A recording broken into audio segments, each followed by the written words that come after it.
Mr. Speaker, the President of the United States. در نظام دموکراتی امریکا پیام رئیس جمهور به کنگره رسم است. دونالد ترامپ سال گذشته در جلسه یکجای کنگره سخنرانی کرد ولی پیامش سالانه نبود. من امشب اینجایم که پیام وحدت و قدرت را برسانم و این پیام از صمیم دل است.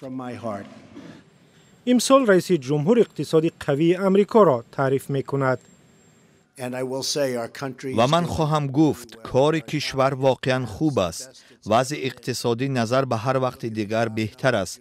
جایهای کاری نو را بینید. سرمایه گذاران زیاد برمیگردند.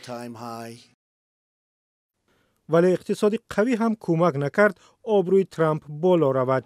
دموکرات ها شکوه دارند اولویت های کارش واضح نیست.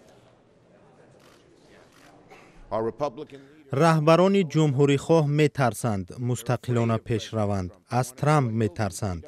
می خواهند دانند که او چی کار می کند. ما فلج شده ایم. تحلیلگران جمهوری خواه پیام ترامپ را شانس برای جلب حمایت مردمی می دانند. باور دارم که وضع تغییر می کند و محبوبیت رئیس جمهور بالا می رود. به عقیده جیم کسلر دموکرات، ترامپ به یک کشور دو تقسیم شده روبروست. این پیام ها به شما امکان میدهند که خود را از نو معرفی کنید، ولی عقیده رای دهندگان زیادی درباره او معلوم است. تحقیق روسیه مشکل برای پیام می شود به شمول گزارشات درباره دستور احتمالی ترامپ جهت برکناری روبرت میولر رئیس تحقیقات.